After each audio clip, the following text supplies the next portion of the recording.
오늘도 하나님께서 축복하시는 참으로 복된 날입니다. 하나님의 은혜가 함께 하시길 원합니다.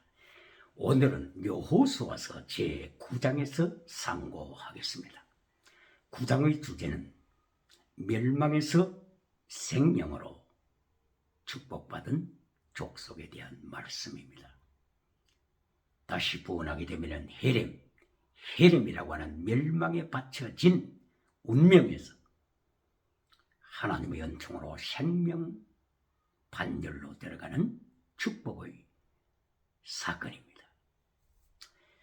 이미 하나님께서 가나안 7족에 대하여서는 헤렘으로 선포하셨습니다. 신명기 7장 1절 이하를 통하여 하나님께서 가나안 7족속에 대하여 헤렘 멸망으로 바쳐진 족속이다 선포하셨습니다. 그리고 신명기 제20장 17절에서도 하나님께서 가나안 7족속에 대하여서 헤렘 멸망으로 바쳐진 족속으로 선포하셨습니다. 바로 이와 같은 선포는 창세기 15장 13절 이하 그리고 16절 여기에서 하나님께서 왜 가나안 백성을 이렇게 심판하시는가 그 원인을 제공하고 있습니다. 이미 창세기 15장을 통하여 하나님께서는 400년 이상을 젖과 꿀이 흐르는 가나안 땅에 살았던 그 7족속들이 회개하고 돌아오기를 기다리셨습니다. 하나님께서는 가나안 7족의 죄가 가득 찰 때까지 참으셨습니다. 이리하여 마침내 신명기에 들어와서 신명기 20장 17절 이하를 통하여 가나안 7족은 이미 헤렘이다. 하나님의 심판만이 있을 뿐이라고 선포하신 것입니다. 이리하여 출애굽한 백성들이 가나안 땅에 도착하는 것을 천국에 입성하는 것으로 많이 비유되고 있습니다. 천국 입성, 젖과 꿀이 흐르는 가나안 땅의 입성, 천국으로 비교될 때 바로 가나안 7족을 헤렘으로 멸망시키는 것은 세계 최후 종말의 심판을 예고하신 것입니다. 예수님이 재림하시게 되면 모든 세상 최후 심판, 바로 이 헤렘 멸망으로 바쳐진 호흡 있는 모든 자 심판, 바로 이것을 예고하는 말씀입니다. 그러므로 가나안 족속에 살고 있는 사람뿐만이 아니라 젖과 꿀이 흐르는 가나안 지역 팔레스타인에 살고 있는 사람에 대한 한정된 심판이 아니라 최후 종말의 심판 예고이므로 온 세상 5대 7대주 주민들은 이 하나님의 심판의 말씀 예고에 귀담아 듣고 경각심을 가져야 할 것입니다. 그러면 보시겠습니다. 가나안 땅에 살고 있던 이 7족속들이 하나님의 군대 여호수아가 주도하는, 여호수아가 리드하고 여호수아 장군이 이끄는 바로 하나님의 군병들이 지금 가까이 다가오고 있다고 하는 이 정보를 입수했습니다. 벌써 애굽을 향하여 내리신 하나님의 징계를 기억하고 있습니다. 그리고 요단강 동편에 있는 아모리족들, 헤스본, 그리고 바산 지역, 이 모든 지역에 하나님의 심판이 이미 내려진 것을 저들은 기억하고 있습니다. 요단강을 건너는 능력을 저들은 듣고 있습니다. 여리고성의 점령 이야기를 듣고 있습니다. 아이성의 멸망 이야기를 가나안 7족은 이미 들어왔습니다. 이리하여 여호수아 군대가 자기들 문 앞에 들어서기 전에 가나안 7족은 총애를 가졌습니다. 이때에 온전히 동맹하여 여호수아 군대를 물리치자, 이것이 결론이었습니다. 이때에 참석했던 한 족속이 있습니다. 그 족속이 곧 바로 히위 족속입니다. 히위 족속. 이 히위 족속은 자기들이 살고 있는 지역이 바로 이름 있는 그 유명한 기브온 땅에 살고 있었습니다. 기브온 땅은 예루살렘에서 약 북쪽으로 10km 정도 떨어져 있는 지역입니다. 바로 히위 족속, 기브온 땅에 살고 있는 이 사람들이 어떻게 헤렘이라고 하는 멸망의 운명에서 생명이라고 하는 은총으로 건너갔는지를 보시겠습니다. 이렇게 가나안 7족이 총의를 가진 후에 히위 족속이 총의에 참석했습니다. 그리고 기브온 땅으로 돌아왔습니다. 기브온 땅에 돌아와서 히위족은 자기 종족 내에 온 주민이 다시 총의를 가졌습니다. 히위 족속 내의 지도자 장로들과 더불어서 모든 백성이 모여서 총의를 가진 결론은 우리가 살아남기 위하여서는 가나안 7족과 동맹해서는 살아남지 못한다. 우리가 살아남는 길, 바로 그것은 하나님의 백성, 하나님의 군대, 여호수아 군대와 조인해야만, 조약을 맺어야만 살아남는다. 이리하여 생명을 받는다. 이것이 기브온에 살고 있는 히위 족속 총회의 결론입니다. 이리하여 선발대를 조직했습니다. 대표단을 조직했습니다. 바로 여호수아 군대를 만나기 위하여 길갈에 주둔하고 있는 여호수아 장군 길갈로 파견하기 위하여 대표단을 선정하고 대표단은 무장했습니다. 조건, 우리는 여기 기브온 땅에 사는 사람으로 밝혀지면 안 된다. 그리하여 먼 나라 지역에서 온 사람으로 그렇게 보여야 되기 때문에 옷도 낡은 옷을 입어라. 그리고 신발도 낡고 떨어진 신발을 신어라. 가죽 부대도 낡고 찢어진 가죽 부대를 가져라. 그리고 그 가죽 안에 있는 모든 음식물, 모든 곰팡이가 난 그러한 음식떡으로 준비하라. 이리하여 히위 족속에서 대표단을 조직하고 파송했습니다. 이 대표단은 마침내 길갈에 도착했습니다. 여호수아 군대가 주둔하고 있는 지역입니다. 하나님의 군병이 주둔하고 있는 지역입니다. 이리하여 마침내 여호수아 장군을 만났습니다. 지도자들을 만났습니다. 그리고 우리는 먼 지역 나라에서 왔습니다. 이 모든 것을 보세요. 이 곰팡이 난 음식을 보세요. 이 포도주 가죽부대 찢어진 것을 보세요. 이리하여 모든 여러 가지 증거를 보여주면서 우리는 먼 나라 사람입니다. 그러나 우리가 하나님의 역사를 이제까지 듣고 왔습니다.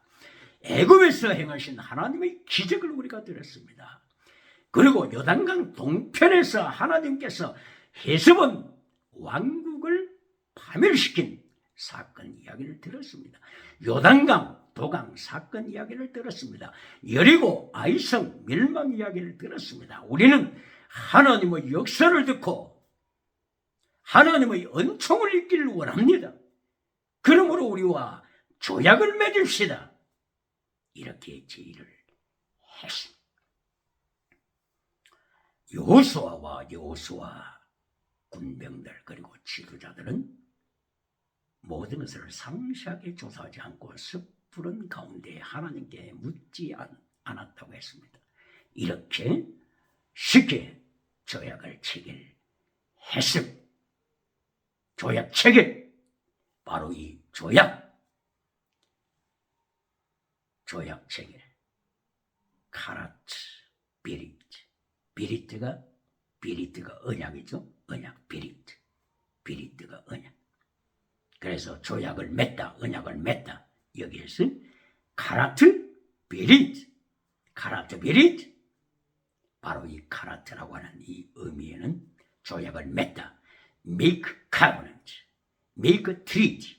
바로 여기에 카라트, 비리트, 카라트, 언약을 맺다, 조약을 맺다고 하는 카라트에는 아주 깊은 의미가 있습니다. 바로 이것은 컷오프, 컷다운 이런 의미가 있습니다.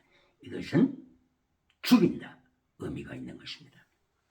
바로 이 카라트라고 하는 죽이자, 컷, 잘라버린다고 하는 이 의미가 있는 것은 언약을 어길 때 양쪽 중에서 양쪽 국가 중에서 언약을 어길 때 이거는 죽일 수 있다고 하는 전제가 되는 것입니다. 그리하여서 여기 가나안 땅에서는 조약을 맺을 때 짐승을 끌고 와서 짐승을 두 동강 냅니다. 소를 두 동강, 양을 두 동강, 염소를 두 동강 내가지고 양쪽에 쭉 줄을 세워서 양쪽에 두 동강 난 짐승, 피가 철철 흐르고 있는 짐승을 양쪽에 세워둡니다. 그리고 조약 맺는 당사자, 정상들, 이들이 그 피가 흐르는 짐승들 사이길로 지나가면서 조약을 사인합니다. 바로 이것은 이제 조약이 맺어졌다, 어기면 죽는다, 이렇게 하는 것입니다. 바로 이 조약 체계를 카라트비리트, 이 조약, 언약 체계를 통하여 카브넌트, 언약 체계를 통하여 히위 족속은 헤름이라고 하는 절망에서 생명이라고 하는 하나님의 은총의 반열로 들어서게 된 것입니다. 놀라운 순간입니다. 대한민국과 미합중국이 언약을 체결하되 단순한 언약이 아니라 혈맹, 피가 흐르는 혈맹,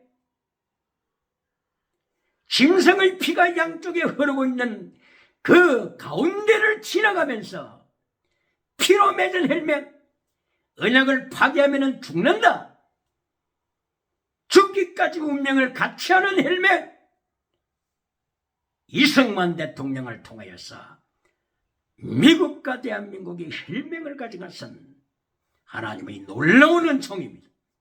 오늘 여호수아서 9장을 통하여서 히위 족속, 헤름이라고 하는 죽을 수밖에 없는 운명에 처해진 이 기본 땅에 살고 있는 이 사람들이 여호수아 장군과 혈맹을 맺음으로, 카라트베리트 혈맹을 맺음으로 놀라운 하나님의 은총이 임하게 되었습니다.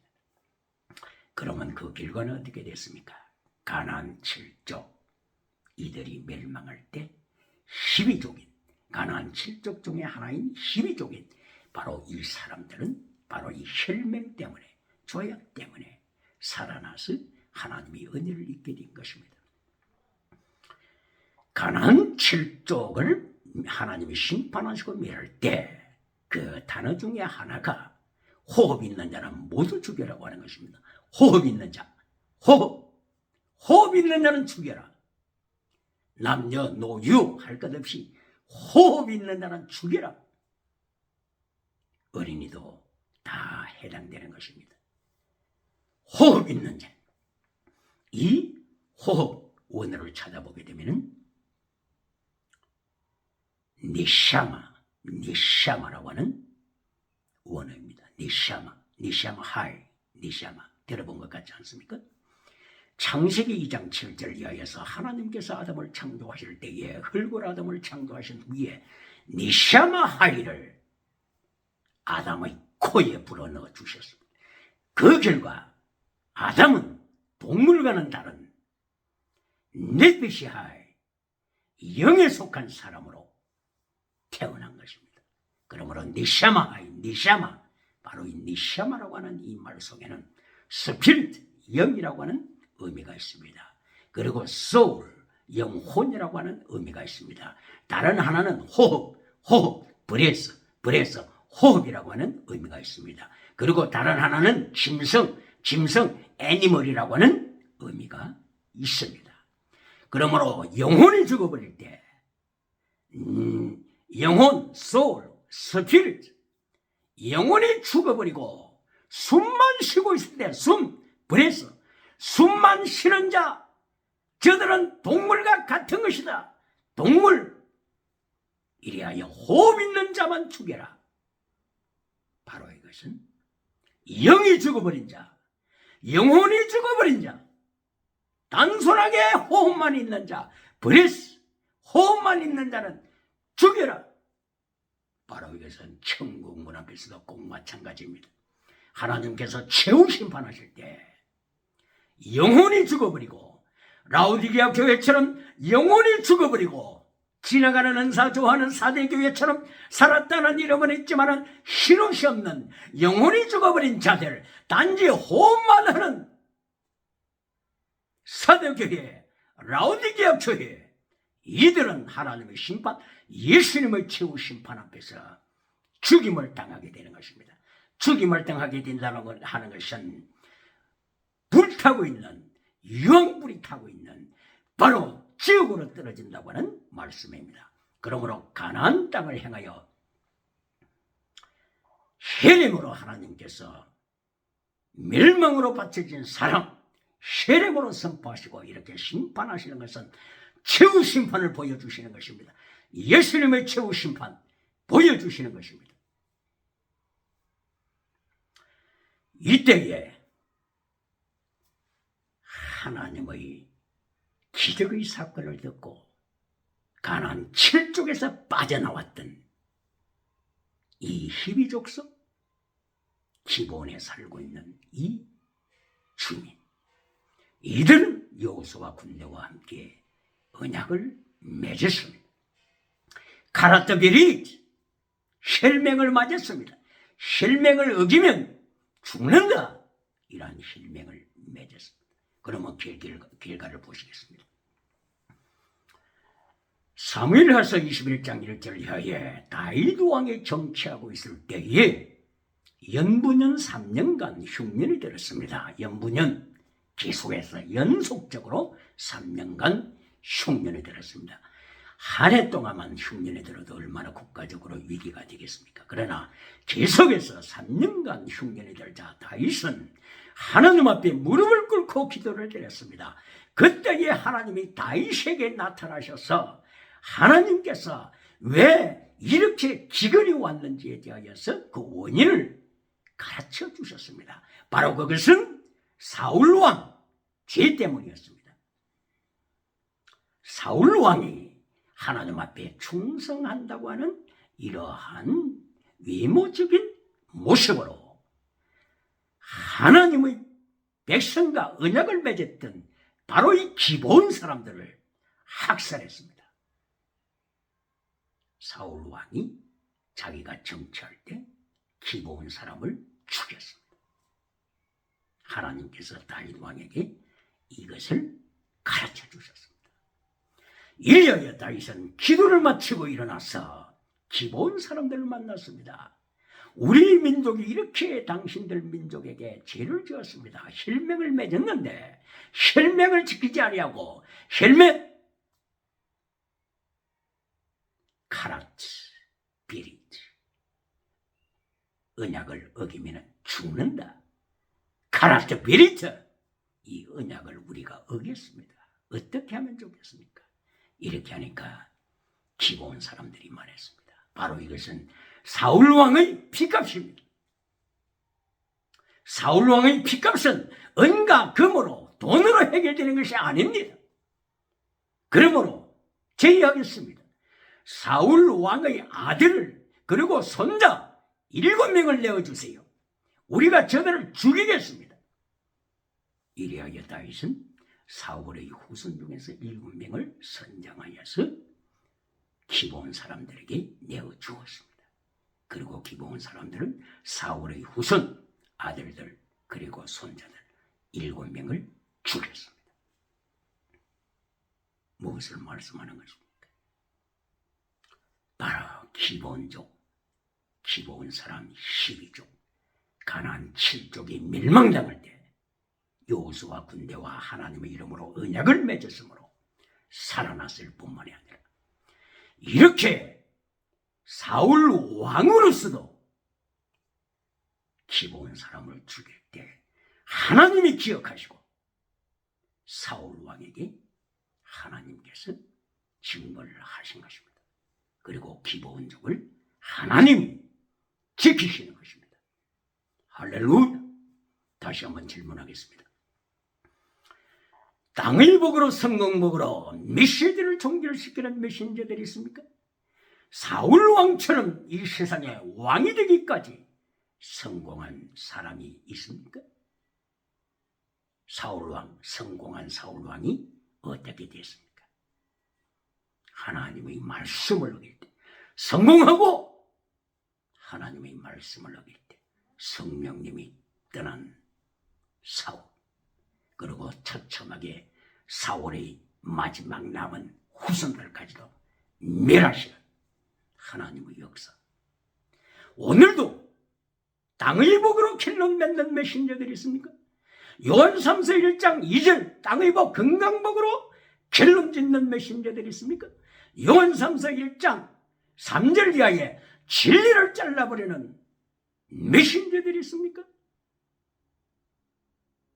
그리고 말씀을 이어가겠습니다.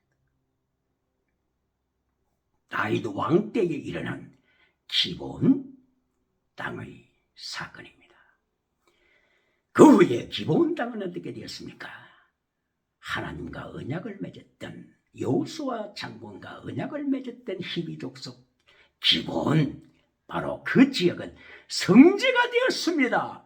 성지, 거룩한 성지가 되었습니다. 바로 그곳에 모세 때 부사렐을 통하여 부사렐에게 하나님의 성령 충만하게 주셔서 출애굽기 31장 1절 이하에 부사렐에게 하나님의 영을 충만케 주셔서 지혜와 총명으로 충만했던 부사렐을 통하여 만들었던 성막, 그 성막이 어디에 있습니까? 다윗 왕 시대에 예루살렘에 있습니까? 아닙니다.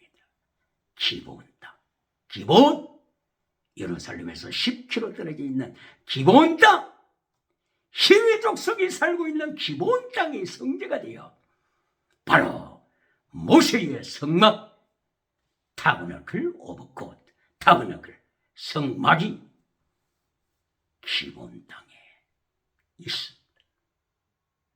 놀라운 하나님의 은혜를 받은 기브온 사람, 히브리 족속. 또한 기브온은 왕의 도시, 왕도가 되었기 때문에 그 기브온 지역 산하에 기럇 여아림이라고 하는 도성이 있습니다. 기럇 여아림. 기럇 여아림이 무엇입니까? 바로 하나님의 법궤, 하나님의 언약궤를 기럇 여아림에 안치했지 않습니까?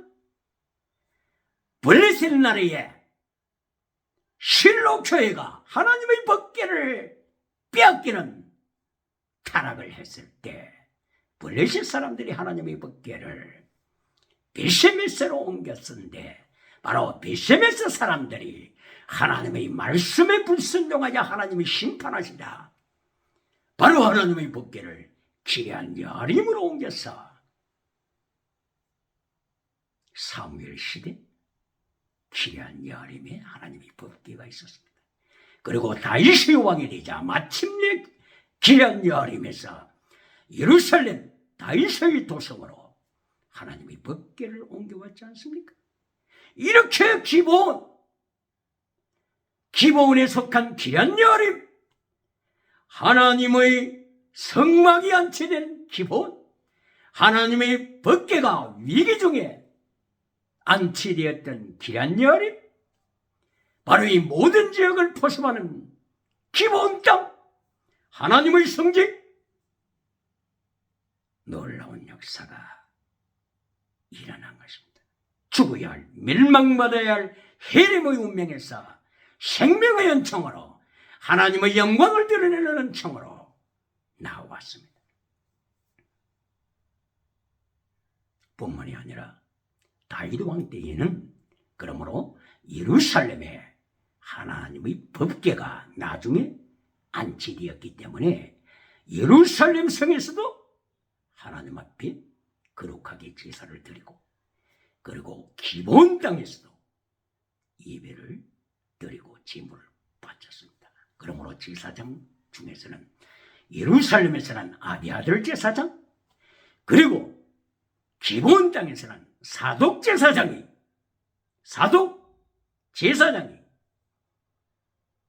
기브온 땅에서 제물 제식을 집례했습니다. 여기서 질문하겠습니다. 이렇게 아론의 후손 중에서 나답과 아비후는 하나님의 심판을 받아 벌써 죽었습니다. 그 뒤에 엘르아살과 이다말 제사장이 남았습니다. 엘르아살 제사장 계열, 그리고 이다말 제사장 계열이 있는데 사독은 엘르아살 제사장 후손입니다. 이 사독이 예루살렘 도성에 들어가지 못하고 지금 현재 위기 때는 기브온 땅에서 제사를 집례하고 있었습니다. 환란에 참여했던 이 사독, 그리고 이 사독이 솔로몬 왕 이후에는 이제 주도권을 가지게 되고 땅에 성공을 하게 됩니다. 성공! 사독 제사장의 성공! 그리고 마침내 성공한 후에 사독 제사장의 후에는 신약시대에 예수님을 십자가에 못 박는 가야바 제사장, 안나서 제사장, 이렇게 연결됩니다. 질문하겠습니다. 오늘도 땅의 복으로 성공복으로 메시지를 끝내는 메신저들이 아직도 살아있습니까? 사독 제사장이 성공한 후에 어떻게 예수님을 십자가에 못 박는지를 성령은 고발하고 있습니다. 이렇게 하나님께서 땅의 우상, 성공 우상, 정치 우상, 경제 우상, 종교 우상을 책망하심에도 불구하고 땅의 복으로 진리를 잘라버리고 결론은 신의 원사로 땅의 복으로 결론 맺는 메신저가 있습니까? 진행하겠습니다. 이어져 기브온 땅이 하나님의 은총 가운데 어떻게 계속 이어왔는지를 솔로몬 시대를 통하여서 보여주고 있습니다. 솔로몬은 왕위에 즉위했습니다. 즉위하자 아비아들 제사장을 제거시켰습니다. 왜 그랬습니까? 아비아들은 실로 대제사장 엘리의 후예입니다. 엘리가 범죄하고 아비아들 제사장이 범죄하고 있습니다. 아비아들 제사장은 아도니아가 왕이 되기를 원하고 배후에서 모의를 했습니다. 그리하여 솔로몬이 왕이 되자 첫째로 한 일이 아비아들 제사장을 징계시키는 것입니다. 다시 한번 질문합니다. 아비아들의 성공복을 메시지 결론으로 삼는 메신저들이 있습니까? 아비아들의 성공 후에 멸망 기억해야 합니다. 이리하여 예루살렘에 있는 아비아들 제사장을 제거하고 솔로몬 왕은 1000번제를 드릴 때 예루살렘에서 드린 것이 아니라 기브온 땅으로 들어가서 기브온 그 땅에 있는 번제단에 1000번제를 드렸습니다. 무엇을 말씀합니까? 다윗 시대를 통하여 솔로몬 시대를 통하여 바로 12족속이 살고 있는 이 기브온 지역은 거룩한 성지가 되었습니다. 희림으로 멸망으로 바쳐져야 할 12족속이 선택을 잘하여 가나안 7족간 멸망당하지 아니하고 하나님의 은총을 입는 이 놀라운 은혜를 입었습니다. 12족속들은 고백하기를 우리는 하나님의 백성들의 종이 되겠습니다. 여호수아 장군에게 우리는 당신들의 종이 되겠습니다. 하나님 앞에서 종이 되겠습니다고 고백했습니다. 이리하여 이 시위 족속들은 종이 되어서 하나님의 성막에서 물을 빚고 장작을 패고, 바로 물은 하나님의 성전에서 짐을 바칠 때의 중요한 물이었습니다. 그리고 장작은 하나님 앞에 짐을 바칠 때에 번제단에 불을 피우는 중요한 요소였습니다. 시위 족속은 하나님의 성전에서, 하나님의 성막에서 하나님을 섬기고 백성을 섬기는 에베드 둘로서, 에베드 종으로서 자기들의 삶을 감당했습니다. 하나님께서는 누구나 종이라고 부르지 않습니다. 하나님이 너는 나의 종이라고 부르는 사람은 가장 축복받은 사람입니다. 가장 성리한 사람입니다. 바로 그것은 예를 들어 보게 되면 마태복음 25장 21절에서 하나님께서, 예수님께서 최후 심판하실 때 다 모여라, 내 앞에 다 모여라, 이제까지 네 업적을 가져오라, 이러곤 업적을 가져오라, 이러곤 업적 가져오라. 이하여 5달란트 받은 자가 10달란트를 가지고 왔습니다. 2달란트 받은 자가 4달란트를 가지고 왔습니다. 1달란트 받은 자는 1달란트 그대로 땅속에 숨겼다가 가져왔기 때문에 이 1달란트 받은 자의 운명은 헤렘, 너는 헤렘이다. 이 헤렘에 해당하는 진멸당하는 지옥으로 떨어지는 자입니다. 그러나 갑절로 남겼던 이들을 행하여 하나님께서 착하고 충성된 종이라고 축복하셨습니다. 너는 나의 종이다. 이것이 종입니다. 하나님이 인정하시는 종. 착하다, 아가토스. 착하다, 아가토스, 굿니스. 충성되다, 피스토스. 너는 페이스풀리스, 신실한 종이다. 그리고 종, 둘로스. 둘로스, 너는 목숨을 바친 종이다. 종은 주인에게 목숨을 바친 자입니다. 오늘 죽어도 내일 죽어도 한이 없는 종입니다. 너는 목숨을 바쳐 하나님을 사랑하는 종이다. 이것이 가장 최후의 영광입니다. 이렇게 희귀족서 기본에 살고 있는 이 사람들은 하나님 이름으로 여호수아와 언약을 맺음으로써 길이길이 하나님의 연총을 받으며 하나님의 성막에서 예배를 섬기는 하나님이 인정하시는 종이 되었습니다. 오늘도 하나님의 언약을 지킴으로 하나님이 벗게 십계명, 십계명을 파기시키고 우상을 섬기는 자, 헤림으로 전락하는 자가 아니라 하나님의 벗게 십계명을 지키고 오직 하나님 이름으로 예수님 피의 보혈로 성령의 역사가 충만하게 일어나기를 예수님 이름으로 소망합니다. 할렐루야.